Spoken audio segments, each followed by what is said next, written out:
வணக்கம். இது people English series. பொதுவா வொக்காபுலரி அப்படின்னு வர்றப்போ, நாம இந்த சேனல பொறுத்தவரைக்கும் நம்ம வேர்ப்ஸ்க்கு நெறையவே இம்பார்ட்டன்ஸ் குடுத்து நெறைய வீடியோஸ் போட்டிருக்கோம்.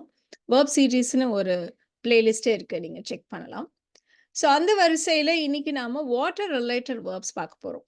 பொதுவா வொக்காபுலரின்றப்போ நம்ம எல்லா வார்த்தைகளையும் நம்ம நெறைய கத்துக்கணும். பட் நம்ம நவுன்ஸ் கத்துக்கிற அளவுக்கு வேர்ப்ஸ் கத்துக்கல அப்படின்றது என்னுடைய பெர்சனல் ஒப்பீனியன். நம்ம வந்து சின்ன வயசுலேருந்து பார்த்தீங்களான்னா, நம்மளுடைய புக்ஸ்ல எல்லாம் நெறைய பெயர்கள் வர்ற மாதிரி நம்ம வந்து புக்ஸ்ல நம்ம படிப்போம். ரொம்ப சின்ன குழந்தைங்களுக்கு நம்ம எடுத்த எடுப்புல டீச் பண்றது நவுன்ஸ தான் இல்லையா?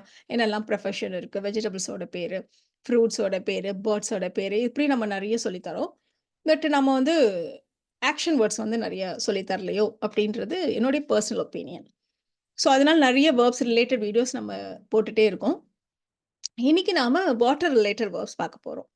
பொதுவாவே நம்ம குரூப் பண்ணி நம்ம ஒரு விஷயத்த கத்துக்கிறப்போ, அது நமக்கு ஈஸியா இருக்கும் அப்படின்றதுனால, இன்னைக்கு நம்ம இப்படி குரூப் பண்ணி, நம்ம ஒரு தண்ணிய பத்தி, இல்ல லிக்விட் எத பத்தி வேணாலும் நம்ம பேசுறப்போ, என்ன மாதிரியான வார்த்தைகள் எல்லாம் வேர்ப்ஸ வந்து நம்ம யூஸ் பண்ணுவோம் அப்படின்றத நம்ம தெரிஞ்சுக்கலாம்.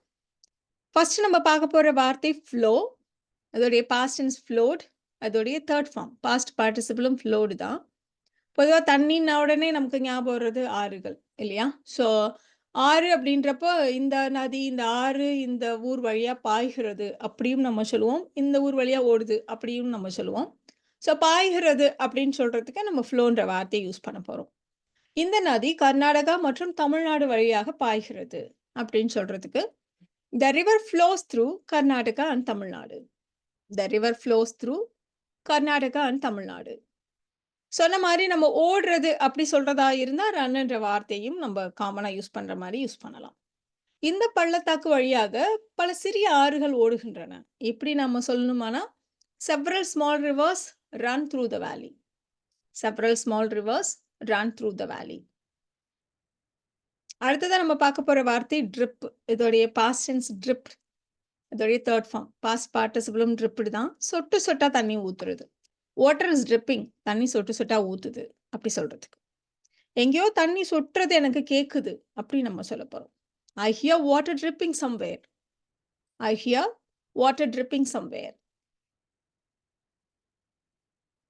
கசியிறது. கொஞ்சமா தண்ணி கசியிறது. அத வந்து நம்ம லீக்ன்ற வார்த்தைய வச்சு சொல்லுவோம். ரொம்ப காமனான வேர்டு தான். அதோடைய பாஸ்ட் டென்ஸ் லீக்ட் அண்ட் அதோடைய 3 ஃபார்மும் லீக்ட் தான். மழை பெய்யறப்ப எல்லாம் கூரை வழியா தண்ணி இப்படி லீக் ஆகும், கசியும். அப்படி நம்ம சொல்லப் போறோம். ஸோ ஜெனரலா எப்பவுமே நடக்கிற விஷயங்கள நம்ம சிம்பிள் பிரசன்ட் டென்ஸ்ல தான் சொல்லுவோம் இல்லையா? So whenever it rains, water leaks through the roof. Whenever it rains, water leaks through the roof. இந்த லீக்ன்ற வார்த்தைய பார்த்தீங்களான்னா, இத வந்து நம்ம சப்ஜெக்டையும், ஆப்ஜெக்டையும் சேஞ்ச் பண்ணி கூட நம்ம யூஸ் பண்ணலாம். இப்ப நம்ம சொன்னோம், water leaks through the pipe அப்படின்னு நம்ம சொன்னோம். இதுல ஏதோ கசியுது. இந்த பாட்டில்ல ஏதோ கசியுது. இந்த கண்டெய்னர்லேருந்து ஏதோ கசியுது. இப்படியெல்லாம் கூட நம்ம சொல்லலாம். It is leaking something. It is leaking something. The bottle is leaking something. The container is leaking something. இப்படிலாம் கூட நம்ம சேஞ்ச் பண்ணியும் நம்ம சொல்லலாம். அடுத்ததா நம்ம பார்க்க போற வார்த்தை கஷ். இதோடைய பாஸ்ட் டென்ஸ் கஷ்ட் அண்ட் 3 ஃபார்மும் கஷ்ட் தான். லீக்ன்றது சின்ன கசிவு.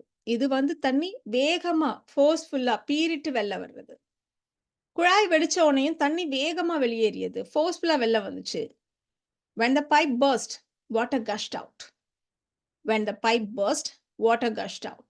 Splashed and 3 ஃபார்மும் ஸ்பிளாஷ்டு தான். தண்ணிய வந்து தெறிக்கிறது. நெறைய தண்ணி தெறிக்கிறது. இப்போ படல்ல தண்ணி தேங்கியிருக்கு. ஒரு கார் போணுச்சுன்னா, அப்படியே நெறைய தண்ணி அப்படி நம்ம மேல அடிச்சிரும் இல்லையா? அத நம்ம வந்து ஸ்பிளாஷ்ன்னு சொல்லுவோம்.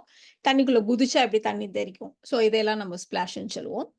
ஸோ சிறுவன் ஒரு படுல்ல அதாவது மழை தண்ணி தேங்கி இருக்கும் இல்லையா? அது படுல்ன்னு நம்ம சொல்லுவோம். சிறுவன் மழை தண்ணீல அப்படி குதிச்சு, பக்கத்துல இருக்க எல்லார் மேலயும் அப்படி தண்ணிய தெறிச்சான்.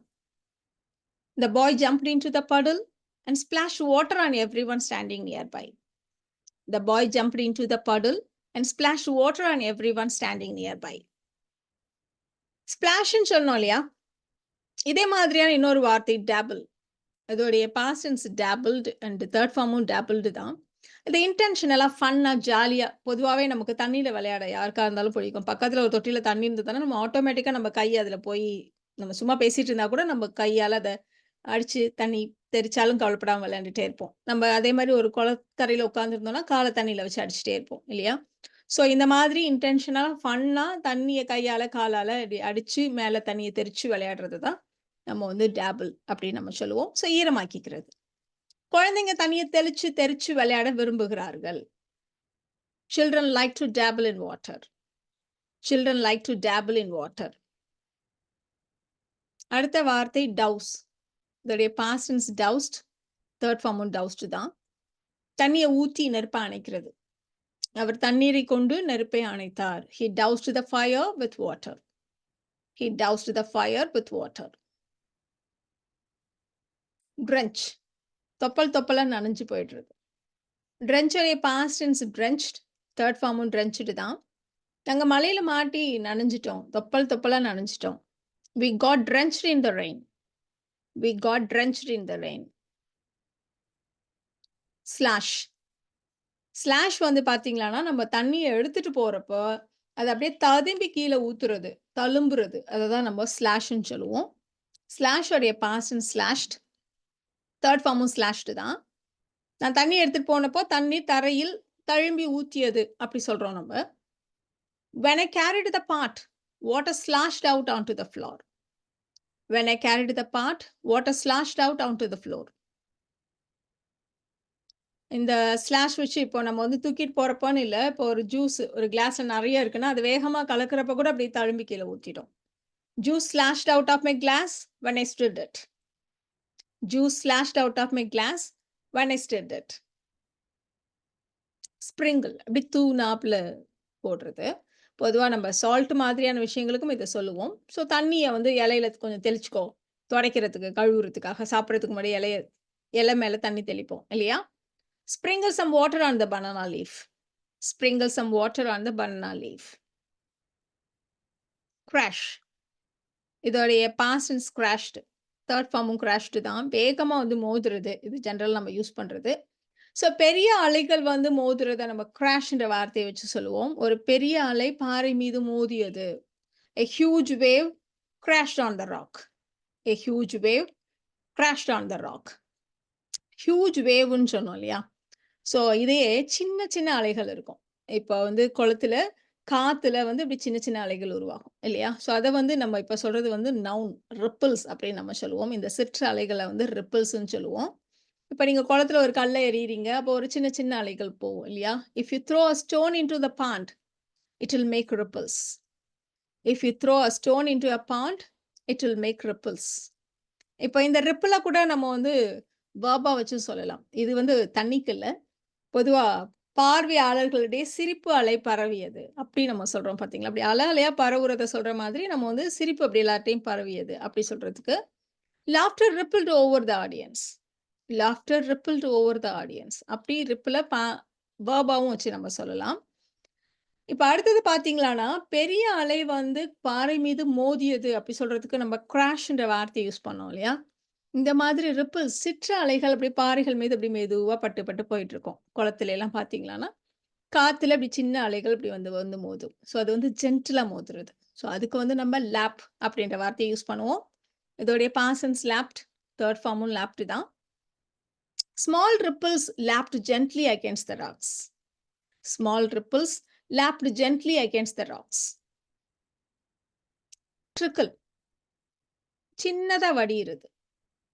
இப்ப மழை பெஞ்சுச்சு சின்னதா அப்படி ஒரு ஓடை மாரி ஓடும். அது நம்ம சொல்லலாம். இல்லன்னா சின்ன சின்ன துளிகள் ஒண்ணா சேர்ந்து சின்னதா ஒரு லைன் மாதிரி இப்படி மழை தண்ணி கிளாஸ்ல எல்லாம் வடியும். இதையும் நம்ம சொல்லலாம்.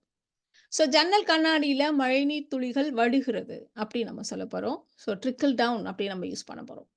Rainwater droplets are trickling down a window pane. Rainwater droplets are trickling down the window pane. எப்படி நம்ம சொல்லலாம். Bubble. சின்ன சின்ன பபிள்ஸ் வர்றத தான் நம்ம வெர்பா வச்சு சொல்றோம். Past tense bubbled. தேர்ட் ஃபார்மும் bubbled தான். தண்ணி கொதிக்கிறப்ப அப்படியே பபிள்ஸ் வந்துச்சு. The water bubbled as it boiled on the stove. The water bubbled as it boiled on the stove. அடுத்த வார்த்தை plunge. பிளஞ்ச் பொறுத்த வரைக்கும் நாம தண்ணியில குதிக்கிறத நம்ம வந்து பிளஞ்ச் அப்படின்ற வார்த்தையை வச்சு சொல்லுவோம். டைவ் மாதிரியே தான். இப்ப இந்த பையன் வந்து தண்ணியில குதிச்சான் அப்படின்னு சொல்றதுக்கு he plunged into the pool. He plunged into the pool. இப்படி நம்ம சொல்லுவோம். இப்போ குதிக்கிறதுன்றத பார்த்தீங்களான்னா, இங்க இப்படி கால் முன்னாடி இருக்க மாரி குதிக்கிறத இருந்து நம்ம சொல்றோம் இல்லையா? அப்படி இல்லாம தலை முன்னாடி வச்சு வர்ற மாதிரி குதிக்கிறத தான் நம்ம ஸ்பெசிஃபிக்கா டைவ் அப்படின்ற வார்த்தைய வச்சு சொல்லுவோம். ஸோ பிளஞ்ச் அப்படின்றது காமன் வேர்ட். எப்படி குதிச்சாலும் அத நம்ம வந்து பிளஞ்ச் அப்படி சொல்லலாம். ஸோ டைவ் பண்றாங்க அப்படிங்கிறப்போ, இப்படி கையும், தலையும் முன்னாடி வச்சு குதிக்கிறது தான் நம்ம வந்து டைவ்ன்னு சொல்லுவோம். ஸோ இதோடைய பாஸ்ட் டென்ஸா நம்ம 2 விதமா சொல்லுவோம். ஒண்ணு டோ, இன்னொன்னு டைவ்டு. 2 விதமாவும் நம்ம சொல்லலாம். டைவ்டு ரொம்ப common. He dived into the river. He dived into the river. தண்ணீல மிதக்கிறது. float. past tense floated. third ஃபார்மும் floated தான். மரக்கட்டைகள் தண்ணீல மிதக்கும். ஸோ ஜெனரல் ஃபேக்ட் இத வந்து நீங்க சிம்பிள் பிரசன்ட் டென்ஸ்ல சொன்னாலும் சரி, இல்ல சாதாரணமா சொல்ற மாதிரி ஃபியூச்சர் டென்ஸ் வச்சும் சொல்லலாம். So logs will float on water. நீ தண்ணீல போட்டீன்னா மரக்கட்டை தண்ணீல மிதக்கும். Logs will float on water. இல்ல லாக்ஸ் ஃப்ளோட் ஆன் வாட்டர். அப்படி சொன்னாலும் ஓகே தான். அடுத்த வார்த்தை மூழ்கிறது. மிதக்கிறதுக்கு ஆப்போசிட் மூழ்கிறது. சிங்க். அதோடைய past and sank and third form sunk. So இது வந்து ஒரு இர்ரெகுலர் வேர்ப். நான் வந்து ஒரு காயின போட்டேன். அது அப்படியே ஜக்கோட அடிப்பகுதியில அப்படியே மூழ்கிடுச்சு. I dropped a coin and it sank to the bottom of the jug. I dropped a coin and it sank to the bottom of the jug. அடுத்த வார்த்தை வேட். தண்ணீல குறுக்க அப்படி நடந்து போறது. பொதுவா நமக்கு நடக்கிறதுக்கும், தண்ணீல நடக்கிறப்போ நமக்கு ரொம்ப கஷ்டமா இருக்கும் இல்லையா? ஸோ தண்ணிக்கு ஊடால நம்ம நடந்து போறது தான் நம்ம வேடுன்னு சொல்றோம். அதோடைய பாஸ்ட் டென்ஸ் வேடட் அண்ட் தேர்ட் ஃபார்மும் வேடட் தான். ஸோ மறுகரையை அடையறதுக்காக நாங்க ஆற்றின் குறுக்கே நடக்க வேண்டி வந்துச்சு. We had to wade through the river to reach the other side. We had to wade through the river to reach the other side. Soak. தண்ணீல ஊற வைக்கிறது. ஸோ எத ஒண்ணையும் நம்ம ஊற வைக்கிறத சோக்குன்ற வார்த்தைய வச்சு சொல்லுவோம். சோக்குடைய பாஸ்ட் டென்ஸ் சோக்ட். தேர்ட் ஃபார்மும் சோக்ட் தான். துணிகளை சோப்பு தண்ணீரில் ஊற விட்டாள். She left the clothes to soak in the soapy water. She left the clothes to soak in the soapy water. இல்ல, she soaked the clothes in the soapy water. தெரியாம தண்ணிய சிந்துறது. ஸ்பில். அதோடைய பாஸ்ட் டென்ஸ் ஸ்பில்ட். தேர்ட் ஃபார்மும் spilt தான். தெரியாம ஆக்சிடென்டலா அவ வந்து ஜூஸ வந்து டேபிள்ல கொட்டிட்டா, சிந்திட்டா. She accidentally spilled the juice on the table. She spilled the juice on the table. கடைசியா நம்ம பார்க்க போற வார்த்தை ரொம்ப காமனா எல்லாருக்கும் தெரிஞ்ச ஒரு வார்த்தை தான். வாட்டர் அப்படின்ற வார்த்தையே நம்ம வெர்பா யூஸ் பண்ணுவோம். இதோடைய பாஸ்ட் டென்ஸ் வாட்டர்ட். தேர்ட் ஃபார்மும் வாட்டர்டு தான். 2 விதமா யூஸ் பண்ணுவோம். ஒண்ணு செடிகளுக்கு தண்ணி ஊத்துறது. அதுக்கும் வாட்டர்ன்ற வார்த்தைய யூஸ் பண்ணுவோம். அடுத்தது கால்நடைகளுக்கு தண்ணி காட்டுறதுன்னு சொல்லுவோம் இல்லையா? தண்ணி குடுக்குறது. அதையும் நம்ம வந்து வாட்டர்ன்ற வார்த்தைய வச்சு சொல்லுவோம். ஸோ கால்நடைகள் அப்படிங்கிறப்போ கேட்டில்ன்ற வார்த்தைய நம்ம யூஸ் பண்ணுவோம். கேட்டில் அப்படின்றது ப்ளூரல். ஸோ ஒண்ணே ஒண்ணு இருக்குன்னா நம்ம ஸ்பெசிஃபிக்கா அது ஆடா, மாடா, அது என்ன அப்படின்றத நம்ம ஸ்பெசிஃபை பண்ணி நம்ம சொல்லுவோம். வாட்டர் த கேட்டில். கால்நடைகளுக்கு தண்ணி காட்டு. ஜெனரலா சொல்றப்போ வாட்டர் த கேட்டில் அப்படி நம்ம சொல்லுவோம். அதே மாரி செடிகளுக்கு தண்ணி ஊத்து அப்படின்னா வாட்டர் த பிளான்ட்ஸ் அப்படி நம்ம சொல்லிடுவோம். ஸோ இந்த வீடியோல நாம வாட்டர் ரிலேட்டட் வெர்ப்ஸ் பார்த்தோம். இந்த வீடியோ உங்களுக்கு யூஸ்ஃபுல்லா இருக்கும்னு நினைக்கிறேன். Thank you so much.